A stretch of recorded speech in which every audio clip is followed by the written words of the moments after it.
Gentrification is modern day colonialism.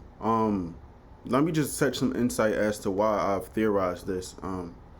First off, I'm from Long Island, New York, but my family has historical ties to South Carolina, specifically Paxville, South Carolina, which is near Manning, kind of.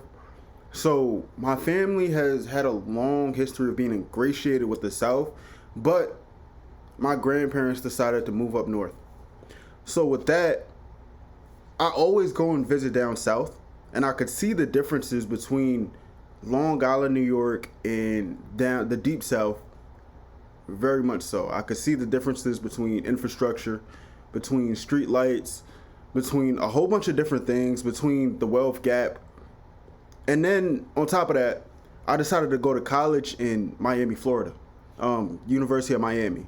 So with that being stated, I came to understand places like South Miami, places like Overtown, the Harlem of the South, places like Wynwood.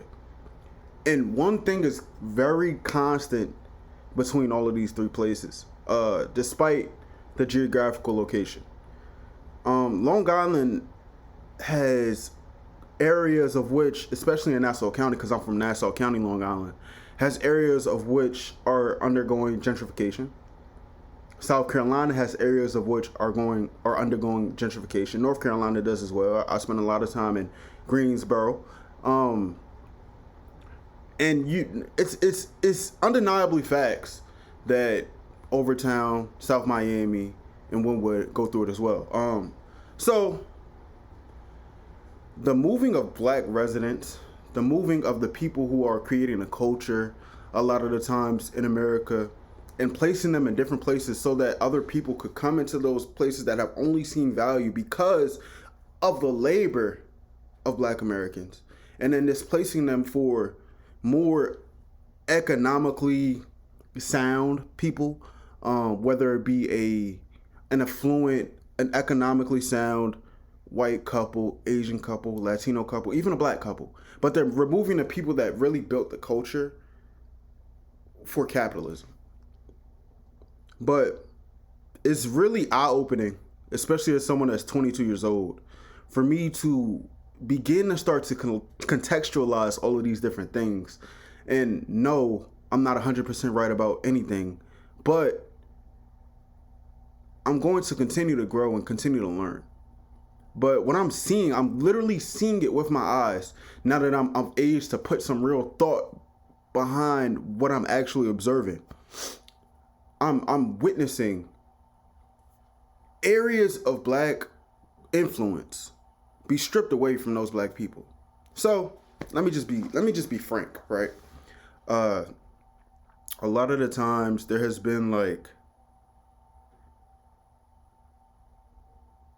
black communities that have thrived in the past, and some people argue that they'd be simply ecstatic if black people were segregated and they were left alone to do what they wanted to do. But at the end of the day, it's like when you go from there and then you burn down and you flood and you literally attack the people in the communities. You hang people who are doing well in the communities and building up an infrastructure of self-sufficiency and independence in the communities. Then it sends a very clear message that you don't want people to thrive. And a lot of these people were backed. People such as the Klan were backed by local officials. Our first president, unfortunately, had slaves. These people that were set to run the country, run the government, were meant to control and demean, control everyone, but demean minorities, not just black people, but minorities, and demean people who are of less economical standing. So even poor white people, and especially women as well. So when you see those type of things, and then you see that they are pushed into poverty, and then once they bring themselves out of that poverty and they're starting to build self-sufficient neighborhoods, then those people are demeaned and disenfranchised and attacked. And then more time goes on and it's understood that you can't keep lynching and you can't continue to keep burning our people at the stakes, that's just not economically, like, that doesn't make any sense. It's very difficult to control people, especially with the landscape of media improving time over time. So that's less socially acceptable, even though that's what a lot of Christianity was for. Christianity indoctrinated within the United States of Black Americans. I'm saying I have no problem with Christianity. I just don't involve myself with those beliefs. But when you go there and it's less socially acceptable, you turn to chemical warfare. Chemical warfare pushing drugs onto our people. The difference between 10 grams of cocaine and 10 grams of crack rock, the sentencing is completely different. It's completely different. Crack rock cocaine, if you get caught with 10 grams, I believe you get something like 10 times the amount of time for the same amount of grams. And we know that why that is, because, more economically sound, more economically independent people are able to avoid the uncut product of cocaine, while crack rock still provides a hit, which is cut with baking soda, and they're pushed to people of lesser economic stature. So when you see those things and the war on drugs is implemented, and you over police these areas of what you push these drugs into, and then you shame them, you portray them to be everything of which you truly are, which is evil, which is maniacal, which is stealing, which is not, you don't call someone stealing, but you call them like they're a robber. I don't know the word for it right now. I'll get it. It'll come back to my head. But you say they're vindictive. You say they're evil. That you say they're violent, and they're jealous, and all they're gonna do is just destroy their own people. Meanwhile, the people that strategically implemented that for people that look like me to destroy people that look like me. So when that's done, then you start to over-police those areas that have seen an economic boom and have seen a rise of consumerism because of the economic dollars and capitalistic dollars that are being placed into the pockets of the people who are very well perpetrators in the oppressive supremacy. So you go from there, and then you strip those people, you take away the men. And you're just placing them in jail, which is essentially, those people have to work for pennies on the dollar. So less than pennies on the dollar, half pennies on the dollar, whatever you want to say, quarter pennies on the dollar. But those people have to work, and they're infrastructurally building up, especially the economic South. They're still putting them to work for very little pay,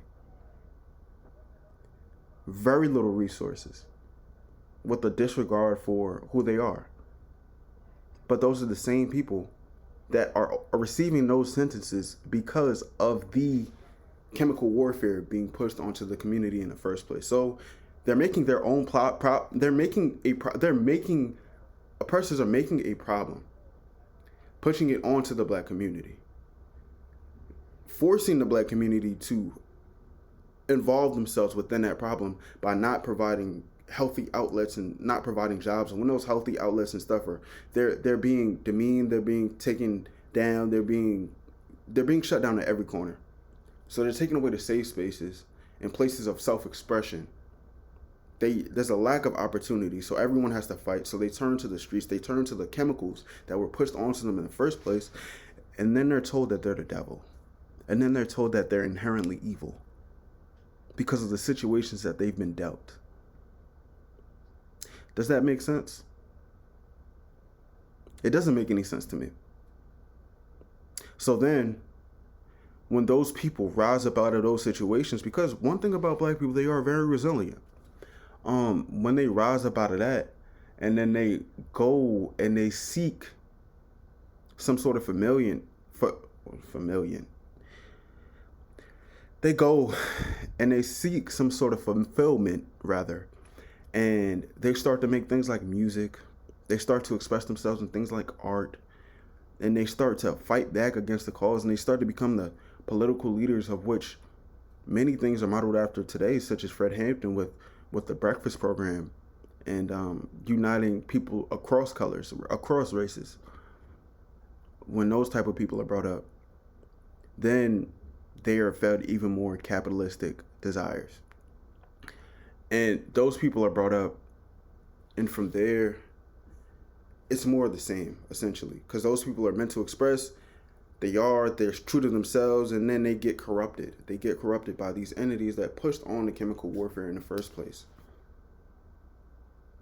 But a whole nother side of that, which is why I call gentrification modern day colonialism, is because once those areas are noted in songs and they have cultural relevance and there is inherent value being brought back into the community,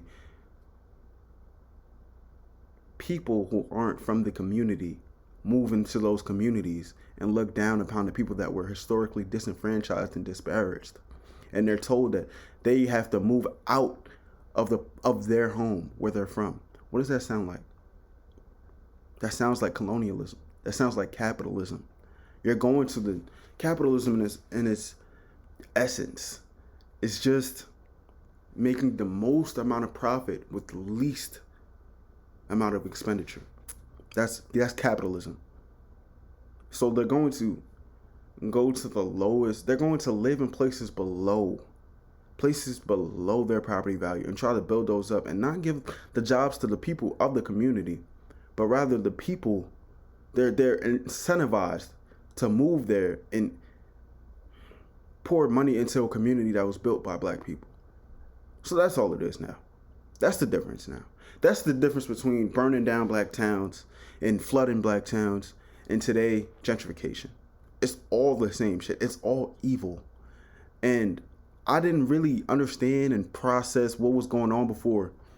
But now that I'm really seeing it, and now that I'm seeing it in action, and I'm looking on the side of the street and I see my black homeless people, I see white homeless people, I see Hispanic homeless people, but I see my people. They're all my people. They're all people. They're all humans. So they're all my people. They're all our people. And I see them on the side of the road and I see them begging. And then I look and I see construction on every fucking street of Miami. And y'all know this as well. If you come to Miami, you know that all the roads, there's always some sort of detour that has to go on. There's always some sort of construction going on. But it seems like it takes an eternity for them to actually be built. But what I'm saying is, if I'm looking at homeless people and I see a whole new $10 million development being built on the same street, on the same, outside of the building that's meant to be built, there's a reason for that. Those homeless people are not just people that just messed up and fell victim. Those people it was essential. Those people play essential roles in the face of capitalism and colonialism. And that's just the God honest truth. So gentrification is modern day colonialism. And yes, we all participate within capitalism and gentrification in one way or another.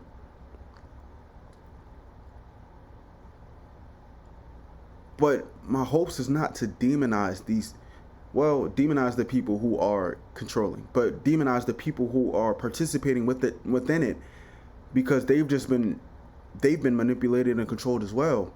But my hopes are to raise awareness as to the problem so that we can understand and then eventually seek solutions. Because we have people who are meant to lead us that are disregarding all of these things and will be disingenuous and name out statistics and not understand. They understand very well and not attribute the reason for these statistics. So gentrification is modern day colonialism.